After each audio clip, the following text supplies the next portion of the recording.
Hi అండి, నమస్తే. Welcome back to Nazareni foods. నేను మీ నజరేని. ఈరోజు వీడియోలో నేను చూపించబోయే రెసిపీ బెంగళూరు స్టైల్లో ఎగ్ రైస్ని ఎలా తయారు చేయాలో మీతో షేర్ చేసుకోబోతున్నాను. ఈ ఎగ్ రైస్ని చాలా సింపుల్గా టేస్టీగా తయారు చేసుకోవచ్చండి. అంతేకాదండి, పిల్లల లంచ్ బాక్స్లోకి ఎగ్ రైస్ని ఇలా చేసి పెట్టండి. ఒక్క మెతుకు కూడా వదలకుండా తింటారండి. టేస్ట్ మాత్రం అదిరిపోతుంది. తప్పకుండా ఒక్కసారి ఈ ఎగ్ రైస్ని ఇలా ట్రై చేసి చూడండి. మరి ఆలస్యం చేయకుండా రెసిపీని స్టార్ట్ చేద్దాం. ముందుగా ఎగ్ రైస్ని తయారు చేయడానికి స్టవ్ ఆన్ చేసుకొని కడాయిని పెట్టుకోవాలి. ఇప్పుడు ఇందులో 3 టేబుల్ స్పూన్ల ఆయిల్ వేసుకోవాలి. ఆయిల్ వేడైన తర్వాత ఇప్పుడు ఇందులోకి 1/2 కప్పు సన్నగా తరిగిన ఉల్లిపాయ ముక్కలను వేసుకొని ఫ్రై చేసుకోవాలండి.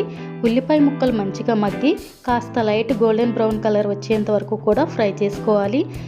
చూడండి, ఉల్లిపాయ ముక్కలు మంచిగా మగ్గిపోయి లైట్ గోల్డెన్ బ్రౌన్ కలర్లోకి వచ్చేసాయి కదా. ఇప్పుడు ఇందులోకి 2 పచ్చిమిర్చి తరుగును వేసుకోవాలి. అలాగే 3 ఎగ్స్ని పగలగొట్టుకుని వేసుకోవాలండి.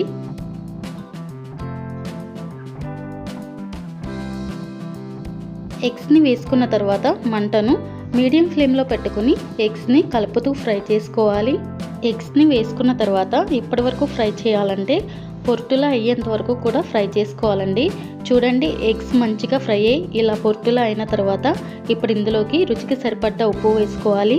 అలాగే 1/4 టీ స్పూన్ పసుపు, 1 టీ స్పూన్ కారం, 1/2 టేబుల్ స్పూన్ చికెన్ మసాలా పొడి వేసుకోవాలండి. మసాలాలన్నీ వేసుకున్న తర్వాత ఎగ్స్కి మసాలా అంతా బాగా పట్టేలా కలుపుకోవాలి. మసాలాలను మంచిగా ఇలా కలుపుకున్నాం కదా. ఇప్పుడు ఇందులోకి 1/2 కప్పు సన్నగా కట్ చేసి పెట్టుకున్న క్యాప్సికమ్ ముక్కలండి. క్యాప్సికమ్ ముక్కలను వేసుకున్న తర్వాత మంటను మీడియం ఫ్లేమ్లో పెట్టుకుని 2 నిమిషాల పాటు ఫ్రై చేసుకోవాలి. క్యాప్సికమ్ ముక్కలు తొందరగానే మగ్గిపోతాయండి. 2 నిమిషాల తర్వాత ఇప్పుడు ఇందులోకి 1 కప్పు బాస్మతి రైస్ని తీసుకుని ముందుగానే ఉడికించి పెట్టుకున్నానండి. 1 కప్పు బాస్మతి రైస్ అంటే 250 గ్రామ్స్ వరకు రైస్ని తీసుకుని ఉడికించి పెట్టుకుని వేసుకుంటున్నాను. రైస్ని వేసుకున్న తర్వాత మసాలా అంతా కూడా రైస్కి పట్టేలా మంచిగా కలుపుకోవాలండి. చూడండి, మసాలా అంతా కూడా రైస్కి ఇలా పట్టిన తర్వాత ఇప్పుడు మంటను లో ఫ్లేమ్లో పెట్టేసుకుని 2 లేదా 3 నిమిషాల పాటు కలుపుతూ ఫ్రై చేసుకోవాలి. 2 నిమిషాల తర్వాత 1/2 టేబుల్ స్పూన్ మిరియాల పొడి, 2 table spoons dark soya sauce వేసుకోవాలండి. అలాగే కొద్దిగా కొత్తిమీర తరుగును వేసుకోవాలి.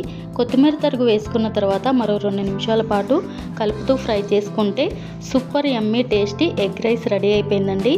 ఇప్పుడు వెంటనే స్టవ్ ఆఫ్ చేసేసుకుని ఈ ఎగ్ రైస్ని పక్కన పెట్టేసుకుందాము. ఇప్పుడు స్టవ్ ఆన్ చేసుకుని ప్యాన్ పెట్టుకుని 1 టేబుల్ స్పూన్ ఆయిల్ వేసుకోవాలి. ఆయిల్ కొద్దిగా వేడైన తర్వాత ఒక కోడిగుడ్డును పగలగొట్టుకుని వేసుకోవాలి. ఇప్పుడు ఆమ్లెట్ పైన పించ్ సాల్ట్ వేసుకోవాలండి, స్ప్రింకిల్ చేసుకోవాలి.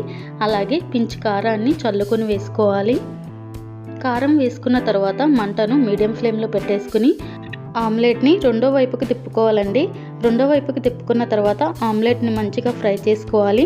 అంతే అండి, ఆమ్లెట్ రెడీ అయిపోయింది. ఇప్పుడు వెంటనే స్టవ్ ఆఫ్ చేసుకుని ఆమ్లెట్ని ప్లేట్లోకి తీసేసుకుందామండి. ప్లేట్లోకి తీసుకున్న తర్వాత ఈ ప్లేట్ని పక్కన పెట్టేసుకుందాము.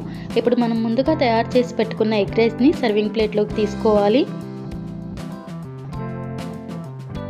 ఎగ్ రైస్ని సర్వింగ్ ప్లేట్లోకి తీసుకున్న తర్వాత ఆమ్లెట్తో సర్వ్ చేసుకోవాలండి. అంతే అండి, బెంగళూరు స్టైల్లో టేస్టీ ఎగ్ రైస్ రెడీ అయిపోయిందండి. తప్పకుండా ఒక్కసారి ఎగ్ రైస్ని ఇలా ట్రై చేసి చూడండి. అంతే అండి, ఈ వీడియో మీకు నచ్చినట్లయితే కనుక లైక్ చేసి, షేర్ చేసి, కామెంట్ చేసి, సబ్స్క్రైబ్ చేసి పక్కనే ఉన్న బెల్ బటన్ని ప్రెస్ చేయండి.